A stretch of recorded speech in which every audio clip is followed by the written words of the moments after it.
Hi friends, very good morning to all of you. मेरा नाम मौलिन पंड्या है और आपका स्वागत है इस प्रोग्राम में that is Bhagavad Gita in modern words. दोस्तों, सबसे पहली बात यहाँ पे ये आती है कि जब पिछले सेशन में हमने ये देखा कि किस तरीके से अर्जुन को डर की चादर उसे चारों ओर से घेर लेती है, आज हम आगे बढ़ने वाले हैं कि किस तरीके से दोस्तों डर आपकी जिंदगी में कहां से प्रवेश करता है, वो कौन से प्रवेश द्वार है दोस्तों जिससे डर आपके भीतर आ सकता है। तो दोस्तों, पहले समझने की कोशिश करते हैं तीन प्रिंसिपल्स को।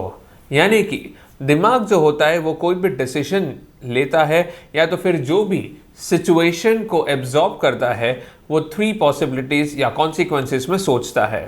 पहला IQ, EQ और SQ। IQ का मतलब होता है दोस्तों इंटेलेक्चुअल क्वोशंट। ये वो क्वोशंट है जहां पे हम लॉजिक्स, प्रैक्टिकल सिनेरियोज और कैलकुलेशंस करते हैं। मान लीजिए दोस्तों, जैसे कि ये एक कंप्यूटर है, आपके पास एक चॉइस है कि आप कौन सा कंप्यूटर खरीदना चाहते हैं। हो सकता है दोस्तों कि आप एक मैकबुक लेना चाहे, iMac लेना चाहे, एप्पल की कोई प्रोडक्ट ले, या तो फिर हो सकता है कि आप कोई विंडोज़ की प्रोडक्ट लें। ये भी हो सकता है कि आप अपनी ज़रूरतों को थोड़ा एस्टिमेट करके प्री ओन्ड प्रोडक्ट भी ले सकते हैं। तो दोस्तों सोचिए, इन सब में हम लोग अपनी ज़रूरतों को तोलते हैं और उसमें कितना खर्चा करना है, किस तरीके से हम पैसे निकालेंगे, EMI से करेंगे या तो फिर हम डायरेक्टली ऑन कैश डिलीवरी लेंगे। ये सारे कैलकुलेशंस जो हम करते हैं वो IQ से होते हैं, यानी कि बहुत ही प्रैक्टिकल सिनेरियोज को एसेस करके हम सोचते हैं। और आता है दोस्तों उसके बाद EQ का मतलब होता है दोस्तों इमोशनल क्वोशंट। हम जो भी डिसीजंस भावुक होके करते हैं वो सारे डिसीजंस आते हैं दोस्तों EQ में, जिसमें हमारे डिसीजंस को दोस्तों इमोशंस ज़्यादातर उछल के बाहर आता है। वो सारे डिसीजंस हमें प्रॉब्लम में डाल सकते हैं। जैसे कि हमारे साथ यहाँ पे मौजूद जो हमारे कैमरामैन है और वो फोटोग्राफी बहुत अच्छी करते हैं, is a very professional photographer. लेकिन अगर उसके ही किसी दोस्त की वेडिंग हो रही है और उसी के वेडिंग में उसका दोस्त कहता है कि तुझे ही पूरा एल्बम तैयार करना है, तो अब ये एक ऐसे सिचुएशन में आ गया है कि जहाँ पे EQ उछल उछल के कह रहा है कि ये मेरा जिगरी दोस्त है, उसकी वेडिंग तो मुझे शूट करनी होगी। लेकिन दूसरी तरफ दोस्तों उसे कोई और डेट मिल रही है जिसमें उसको बहुत अच्छा खासा पैसा भी मिल रहा है। तो एक तरफ उसे खींच रहा है IQ, जो कि बहुत प्रैक्टिकल बात है क्योंकि उसका पर डे का कॉस्ट जो भी निकलता है उससे कई गुना ज़्यादा प्रॉफिट उसे कोई और वेडिंग में मिल रहा है। और एक है दोस्ती जो पुकार रही है कि भाई इतने सालों की दोस्ती आज निभानी है और उसकी वेडिंग में शूट करना है। तो ये दोनों तरफ से कंफ्यूज हो रहा है क्योंकि एक IQ लड़ रहा है और एक EQ लड़ रहा है। सोचिए, ये सिचुएशन क्या परमानेंट है? याद रखिए दोस्तों, कोई भी दोस्ती परमानेंट नहीं होती है। यानी कि उसके इक्वेशन को अगर देखें तो दोस्ती का जो टेंडेंसी ऑफ रिलेशनशिप है वो परमानेंट नहीं होता है। आज वो दोस्त आपका प्यारा और नज़दीकी है, इसलिए आपको उसके लिए ये सब करना अच्छा लग रहा है। कल जाके वो दोस्त आपको मान लो कि 1 साल तक कॉल भी नहीं करता है या फिर ऐसे काम में उलझ जाता है कि वो आपको 6 महीने तक याद नहीं कर पाता है, तो आपका फ्रीक्वेंसी उसके साथ कम होने लगता है। तो धीरे धीरे आपको प्रोफेशनलिज्म डेवलप करने की इच्छा होगी। कहने का मतलब ये है दोस्तों कि EQ जो होता है वो सिर्फ परिस्थितियों को और उस वक्त की भावनाओं को ध्यान में रख के हमें काफ़ी बार कंफ्यूज करता है या तो फिर इनडिसिसिव बना देता है। आगे बढ़ते हैं कि दोस्तों SQ क्या होता है। SQ होता है स्पिरिचुअल क्वोशंट। ये वो है दोस्तों जो कि हमारी अंतरात्मा हमसे बातचीत करती है। जब मैं आपको बिना बोले पूछने को कहता हूं कि आपका नाम क्या है, तो आपको बिना बोले ही अपने अंदर एक आवाज़ सुनाई देती है कि आपका नाम क्या है। वो है आपका अंतरात्मा का वॉइस। ये इनर कॉन्शियस बोल सकते हैं इसे, जिसे काफ़ी बार हम निगलेक्ट करते आते हैं। अगर आप कोई शेयर मार्केट में कोई शेयर खरीदना चाहते हैं या फिर घर से बाहर निकलने से पहले शायद काफ़ी बार ऐसा होता है कि आज का दिन कुछ ऐसा लग रहा है कि बाहर निकलना सही नहीं है और आप फिर भी निकलते हैं, उसे इग्नोर करते हैं। उस शेयर को किसी दोस्त ने कहा है कि बहुत अच्छा है इसलिए खरीदते हैं, भले ही अंतरात्मा कह रही है कि ये सही डिसीजन नहीं है, लेकिन दोस्तों हम उसको ओवर पावर करके कहते हैं कि नहीं, हम जो सोच रहे हैं किसी दोस्त ने बोला है तो ये अच्छा ही होगा, ये सोच के हम इन्वेस्ट करते हैं। फिर होता क्या है? फिर होता यह है कि अगर उसमें कोई भी प्रॉब्लम आता है तो उस वक्त दोस्तों हम यही कहते हैं कि मेरे अंतरात्मा ने उस वक्त कहा था कि यार मेरा अंतरात्मा कह रहा था कि मुझे ये नहीं करना था, लेकिन हम फिर भी कर चुके। That is the biggest problem. सोचिए दोस्तों, IQ, EQ और SQ ये 3 ऐसे दरवाजे हैं जो हमारे भीतर डर को प्रवेश करने देते हैं। अब ये कैसे काम करते हैं, आइए समझते हैं। दोस्तों, IQ जो होता है वो प्रैक्टिकल सिनेरियो को एसेस करता है। जैसे मान लीजिए कि ये लॉकडाउन जो आपने फेस किया था 2020 और 21 में, बड़ा ही प्रैक्टिकल सिनेरियो था दोस्तों कि आपको बाहर जाना बिल्कुल अलाउड नहीं था।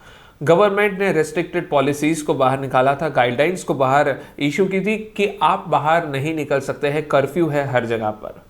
ऐसे सिचुएशन में आप बिजनेस में कहीं पे इन्वेस्ट करना चाहते हैं, किसी प्रॉपर्टी पे, या फिर ऐसा बिजनेस जिसमें लोगों का आना जाना ज्यादा रह सकता है, ऐसे बिजनेस पे इन्वेस्ट करने में आपका IQ जो है वो ये कहेगा कि यार ये सही समय नहीं है, ये राइट टाइम नहीं है। ये डर कहां से आया? जब आपने प्रैक्टिकल सिनेरियो को एसेस किया तब जाके डर आया। कोई भी मोटिवेशनल स्पीकर उस वक्त आके आपको कहता है कि पॉजिटिव सोचो, आगे बढ़ो, पॉजिटिव सोचो, हो ही सकता है, हो ही सकता है, बट आपका प्रैक्टिकल माइंड कह रहा है कि यहाँ पे पॉजिटिव कम, प्रैक्टिकल ज्यादा सोचने की जरूरत है। और इसी में दोस्तों हमें डर लगता है कि क्या हमारा स्टार्टअप उस वक्त फ्लॉप जाएगा या सक्सेसफुल होगा। सोचिए दोस्तों, तो ये प्रैक्टिकल सोचने पर भी हमें डरा रहा है क्या? सिचुएशन, हमारा एनालिसिस हमें डरा रहा है। वैसे ही दोस्तों EQ काफी बार हमें डराता है, ये सोचकर हमें भयभीत करते रहता है कि अगर मैं अपने दोस्त को इनकार कर दूं कि मुझे अच्छा ऑफर मिल रहा है, मुझे वहां पे शूट करने जाना होगा, तेरे वेडिंग पे कोई और इंतजाम कर ले, तो ये आपकी दोस्ती पे कभी ना कभी कोई आंच आ सकती है। उस चीज से आपको डरा रहा है। आपको लगेगा कि इतने सालों की दोस्ती सिर्फ एक फोटोग्राफी की ना बोलने पर शायद टूट सकती है, और इसीलिए दोस्तों वो चीज़ आपको डरा रही है।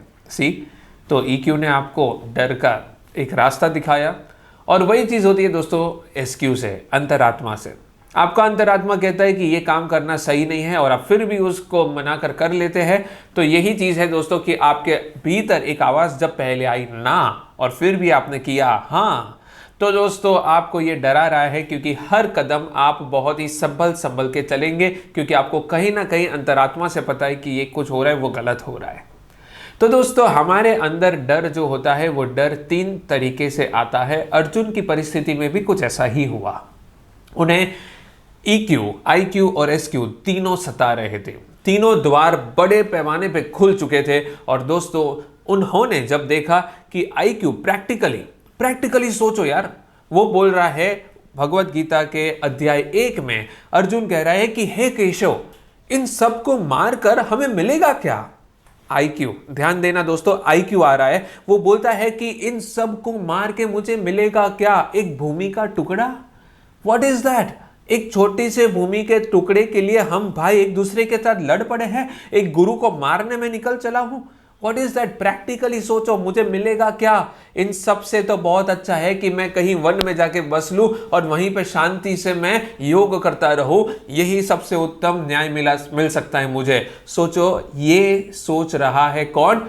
अर्जुन का IQ का द्वार उसे ये सोच में डाल रहा है, क्योंकि वो ये बहुत प्रैक्टिकली सोच रहा है अभी कि यार मुझे मिलना क्या है इस लड़ाई से, क्योंकि बाद में इस लड़ाई पे जीतने पर जो लोग खुश होने वाले हैं वो तो जिंदा है ही नहीं, क्योंकि हमारे परिवार के लिए ही तो हम सब कुछ करते हैं, और हम परिवार के साथ ही लड़ रहे हैं। सोचो, तो अर्जुन का IQ उसे उस वक्त टोटली डिस्टर्ब कर रहा था। नेक्स्ट आता है EQ। अर्जुन का EQ उसे जबरदस्त पैमाने पे डिस्टर्ब कर रहा था, उसे काफी ज्यादा लगाव था, बहुत भावुक था। किससे? द्रोणाचार्य से। उन्होंने तो दोस्तों सोचिए अपनी आइडेंटिटी तक भी ये कह दी थी कि मैं कुंती पुत्र अर्जुन अपने आप को कहूं, उससे कई गुना ज्यादा मुझे अच्छा लगेगा जब मैं द्रोण शिष्य अर्जुन कहलाऊंगा। सोचिए दोस्तों, उसने अपने गुरु का नाम अपने से पहले आगे रखा। ऐसा इमोशन उसके लिए था अपने गुरु के लिए, और वही गुरु उसके सामने खड़े जिस पे उसे मारना है। कैसे हो सकता है ये? उसका EQ बड़े ही हाई टेंडेंसी में उछल रहा है और आंखों ही आंखों में दोस्तों वो रोते जा रहा है, अंदर ही अंदर टूटते जा रहा है, उसके गांडीव अपने हाथों से सरकते जा रहे हैं, क्योंकि वो भीष्म पितामह को भी दोस्तों सामना नहीं कर सकता है, क्योंकि वो इंसान है जिनके श्वेत वस्त्रों पे अर्जुन उनकी गोदी में चढ़ जाता था और खेलता रहता था। सोचिए दोस्तों, आ गया EQ और अब आता है दोस्तों SQ का द्वार।